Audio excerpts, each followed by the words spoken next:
Hello, Boubah. Good, good day, everybody. Welcome to the Small Ownership Landlord Ontario's solo podcast series. This is a series where you're going to be telling us about your landlord experience.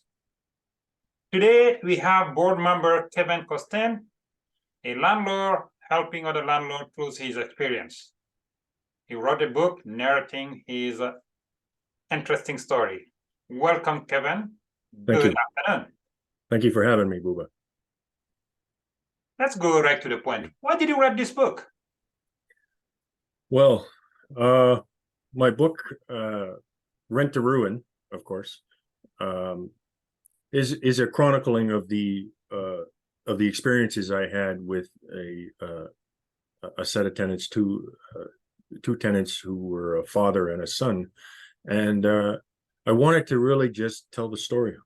You know, one of the core ideas with us at Solo is to try to tell landlord stories. And I thought to myself, what better than to tell this story in a long format? And it might have given me the opportunity to really understand why what happened. So that's really what I wrote the book for, just to let everybody understand what this story was about. Okay, let's go back a bit. Tell us how you became a landlord. You know, I was somewhat a reluctant landlord. I had been renting, if you will, to my family, and they weren't bound by any lease or anything. There was just sometimes money would come in, but for the most part they were living free. And when they left, there was obviously an empty house left behind, and I couldn't move back into the house. So being a landlord was what was on the table for me. So I went out and looked for a tenant, and yeah, that's how it all came to be. I really didn't plan on it, but it came together like that. So basically, you were an accidental landlord. In a way, yes. Accidental is an interesting way to say it, but yeah, it does seem like it was a little bit accidental. Was it your first time to be a landlord? Yes, yeah, totally. First time ever. First, even the first time I even pondered doing anything like that. So, and what were your expectations then? wow, yeah. So if I go back to that moment and I think about what kind of expectations I had, one of the expectations I had was to do better than what I had seen before. Because as for the most part, a lifelong tenant, because I grew up not very well off, mainly poor, living in Toronto, and I had been a tenant for most of my life until I bought a house, of course. But you know, so one of my expectations of myself was to just do better than what had done that I had seen previously. I'd seen some really bad landlords over the years, so I wanted to do better, break the cycle of many of the bad things I've seen in the past. Try to be fair to the tenant, you know, provide good housing, safe housing, you know, and my tenants had the entire house, so they had free reign of like quite a lot of things. I gave them a lot of furniture. I didn't pay the first 2 months of internet access. I tried to be better, you know. This was my expectation set for myself, if you will. So that's, yeah. Is that what they call no good deeds go unpunished? Yes, well, that phrase is, you know, you might hear that phrase ringing through your mind as you read the book. Yes, I encourage people to really read the books where Kevin describes his ordeal. In the book, you describe how you met your tenant and what you know now to be red flags. What would you do differently? Wow, yeah. You see that's in a little bit of a sense, it's a very big learning opportunity, and even writing the book, I had the chance to go back on some of the choices I made in the early days of screening my tenants, and these red flags were pretty huge, and I just kind of disregarded it, you know. And some of the things I learned in the process, even from my experience, was one of the tenants, I didn't meet him. You know, one of the tenants had come to see the house, and the second tenant, I hadn't met him yet. He was on the lease, and he was a signatory on the lease. So I took the tenant's word for it and let it slide, not even meeting. I eventually would never ever meet that one tenant, and that was a big red flag. I should not have let go. Uh, there's a case where there were issues of a credit rating. So he gave me a credit report, and the credit report, I just accepted it as it was. I wasn't too critical about what I saw, and in the end, he forged the credit report. I should have been more, careful and more. Bad people do bad things sometimes, and I should have been more careful about that, and I wasn't. So those kind of there were unusual things that the tenant was doing. That, yeah, those were kind of red flags. Maybe nothing that was very large, but as they accumulated, they became larger. And I kind of let it slide. I didn't want conflict. I didn't want to. I'm not out to fight with anybody. I wanted to just carry on and provide the house. They provide me rent. We move on. I fix any problems. So it was yeah, there were several red flags in hindsight. As they say, hindsight is 20/20. In hindsight, I look back and I say, wow, I should have really been more careful. Totally. So basically, as a small landlord, you were quote unquote naive. In a lot of ways, I was. Yes, that's one of the biggest things I would change about then, is just not be so naive. I was so excited. I described this in a book, but I was so excited that anybody wanted to rent my house. Wow, isn't that the coolest thing? Somebody wants to pay me money to live in my house. And in a way that sort of blinded me. It's a unusual kind of blindness, but I do think it was part of the whole experience. Is it fair to say that your ex-tenant now couldn't pull out with a corporate landlord? Yes, I think it's fair to say that. I think a corporate landlord, they're much more strict about how they approach things, and they probably would be checking openroom.ca, which is where a site, if you guys don't know, it's a site where you take an LTB order and you post it, and then other landlords can, by way of open room, are able to screen their tenants better. So I think corporate landlords would not have, would not let this tenant slide. The tenant would not get housing under a corporate landlord. So it looks like you are targeted because you're a small landlord. It will be easier, quote unquote, to fool you. Do you think your case is common among the small landlords in Ontario? It's I'm sad to say that it is all too common. As Boubah, we see these stories too often, and too many small landlords are targeted. Too many small landlords are not equipped to face these kind of challenges. They have maybe language barriers. Maybe there are other barriers. It's just rampant now. It's really a case where it's very common. Not to the extreme of my case, because my case, as you would read in the book, is pretty extreme. But yes, on several different levels, these things are common, and landlords, because of the way our system is currently arranged, landlords are being preyed upon for things like being good, or being nice, or being tolerant, or patient. And now your patience has to extend to 12 months if you're not getting rent. So yeah, sadly, it is unfortunately common. So how do you rate what I call this whole adventure? Did you get any support? Yeah, I did. Of course, I got quite a bit of support from all directions. Thankfully, friends were really stepped up to help. In the beginning, I didn't really know where to go. It would be a hard road, because a lot of the people I knew, coming from where I came from, they're not landlords. They're not aware of these things. But one of my best friends actually rented out an apartment to a young fellow in his 20s, and he turned out to be like a pedophile.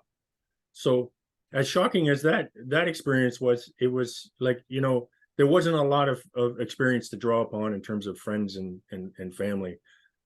So, but I did get support. I did get some basic support, of course, from my fiance at the time and now wife. And it led to, presumably, I sense the next question is about solo, which kind of led to talking to solo and really Yes. getting the kind of support I needed, as opposed to, a pat on the back and say, "Oh, I'm sorry that your tenants are like this." Really valuable and constructive support is where that all led to, right? So, So yes. then you found Solo Small Ownership Landlord Ontario. Tell us how it happened. Why did you join Solo? Well, yeah. So, I have to think back to this moment of time, and this was, I think, June of 2022, and I was really struggling. The abuse from my tenant had really ratcheted up to a much higher level, and I was reaching out to anyone that would talk to me, and I had learned that there were paralegals. I hadn't even known about paralegals. I, like many people, just thought, okay, there's lawyers and there's court cases. So I learned about paralegals, and then I learned more about these associations that are out there, and there, as we know, there are a great many associations out there. Now, many, if not most of them, they expect money up front right away. And as a struggling landlord, I was like, I'm losing money now. I'm not getting rent. My house is being damaged on a regular basis. I just need someone to put me on the right path, give me some kind of advice to help me in some way to start, and that's what Solo represented. Solo really just, was a suggestion from perhaps a friend. I don't even recall where the suggestion came from, but it was like one association, and then there was a second association I contacted, and then the third one was Solo, and I realized that there actually was support, as opposed to pay me X number of dollars and then we'll help you, but I didn't even know what that help what form that would take. So then I connected with a Solo, and it was through the direct phone line, which I ended up talking to board member Rose, which led to Varun, which led to really valuable constructive advice, and well, yeah, and more and meeting people, and then eventually to the board. So it was just like that, essentially. And then you are now basically helping other landlords based on your experience. How do you feel? I feel like first and foremost, I'm putting all that energy into something constructive, because a lot of this is just really tough energy to deal with. It's like you got all this built up, anger, emotion, and it even sits with me today, even after all of this time. And some of this is in the past tense, but really putting that energy into something constructive and helping other landlords. I think that this is fundamental. When you have something that you step into that provides you with the help you need, it is only normal to want to turn around and give back to that. Give back to the people that helped you, of course, but give back to the community that was there to guide you and give you what you needed in that moment. And sometimes it wasn't what I wanted, like Rolling Stones say, you get what you need instead of what like it was timely and important advice, and not always what I wanted to hear, but it set me on a path that led to success. So yeah, I feel fulfilled in a lot of ways to be able to help and to give back and to elevate Solo, because this is what we all are trying to do on the board, is to elevate Solo to be something more, to help every landlord in Ontario. If we could, I would do it. Is it a way like healing for you, like getting involved and helping others? It's a way of, as you said, channeling your energy on more positive stuff. Absolutely, it is. It's a way of letting that sort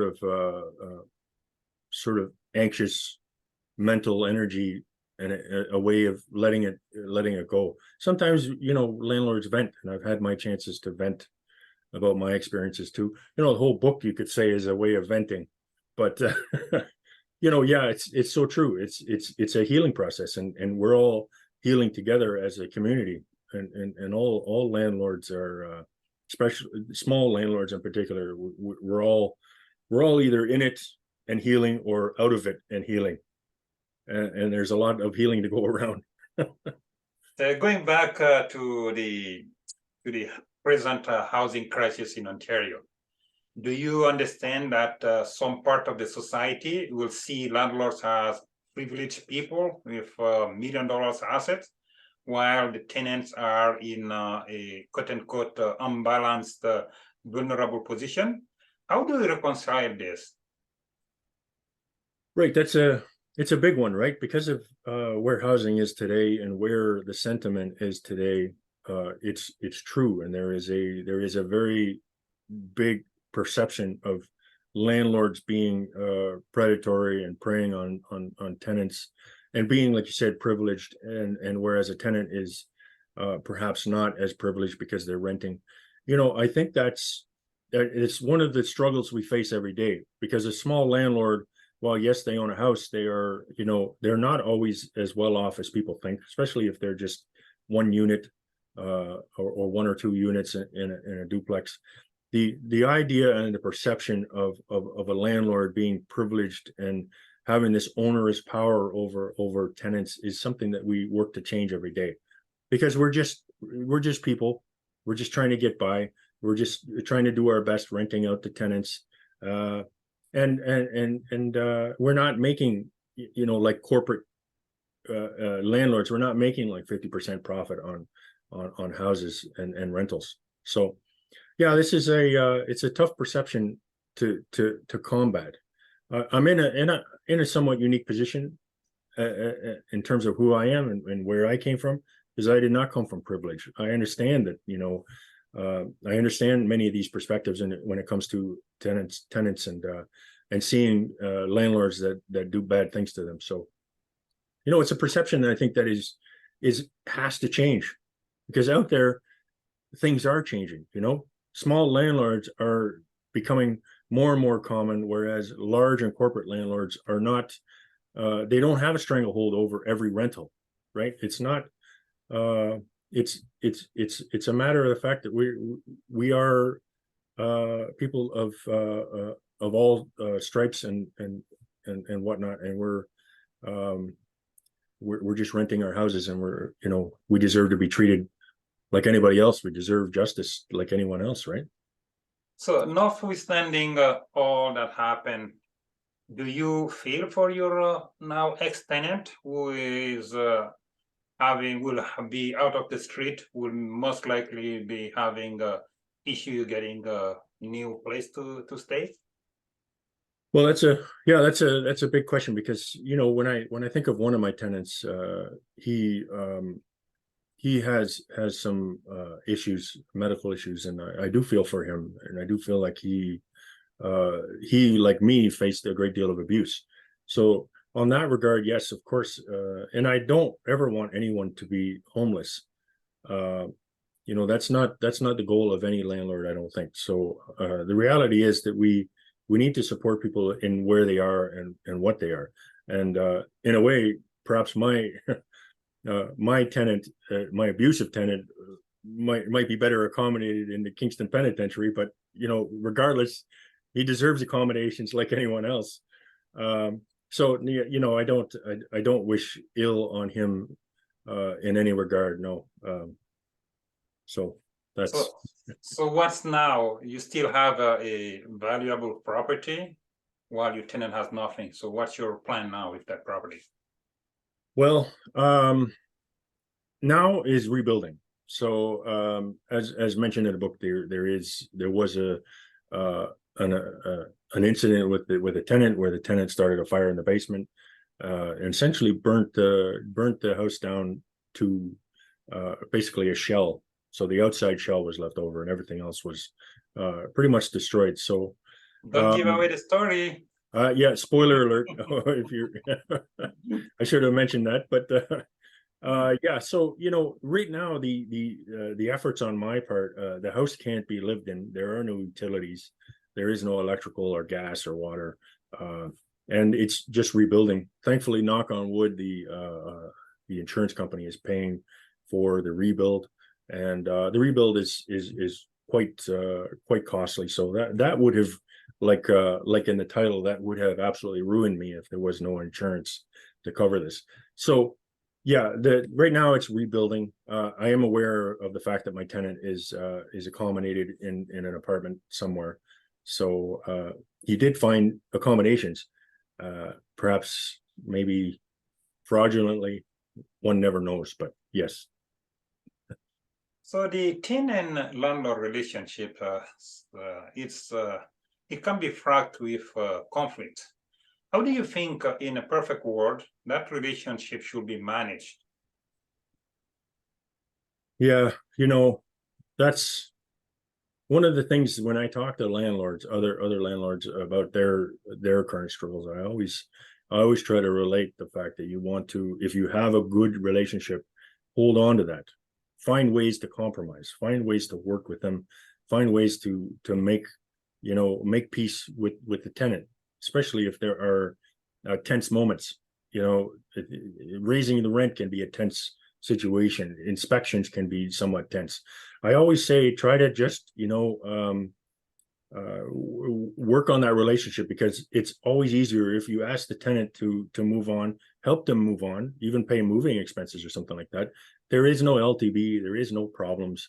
Everybody moves on with their lives. So I in a lot of ways, I feel the way forward is trying to find compromise, find common ground. We are in an environment that breeds anger and tension, and we're all collectively have the power to ease that tension by communicating, by discussing, by letting tenants know what we want to do, by hearing them out if they have a problem, by figuring out what it takes, by maintaining the property, promptly. Things like this go a long way to having a positive, good relationship with your tenant. And then when something needs to happen, you can talk it out and possibly find a way forward. So a lot of this is communication and compromise, and we have a long way to go, all of us. But some people will say it takes two to tango. A compromise has to come from both sides, right? So true. You can't, no, if a tenant stops paying rent, there's no way you can compromise. You are not getting rent. They're living in your house for free. Sometimes it just goes in a direction you can't do anything about it. So we have to have justice when that happens. We have to have prompt justice, as what our system is built on, and they're failing on so many regards. So yeah, that's we're getting close to the end. Where can people get the book? right. The book now is available for pre-order. You can find it on the web at book.solo.ca. Just type that into your web browser and you'll come to the pre-order page. There will be a book signing and a book launch event on November 3rd at our Solo conference celebration. That will be, I will do a short speech on the book, and yeah, I'll sign anybody's book that would like that. And just from there on, it will be available through other channels as I build into maybe more formats. I think about making a electronic or digital version, perhaps maybe an audiobook. So, more things ahead, just getting the book out. The book should be released by the end of the month and shipping out to pre-orders. So that's where it's at. Thank you for your time. This was Kevin Costin, board member of Small Ownership Landlord of Ontario. Stay tuned for the series that we're having with Solo Landlord Experience. Great. Thank you so much, Boubah.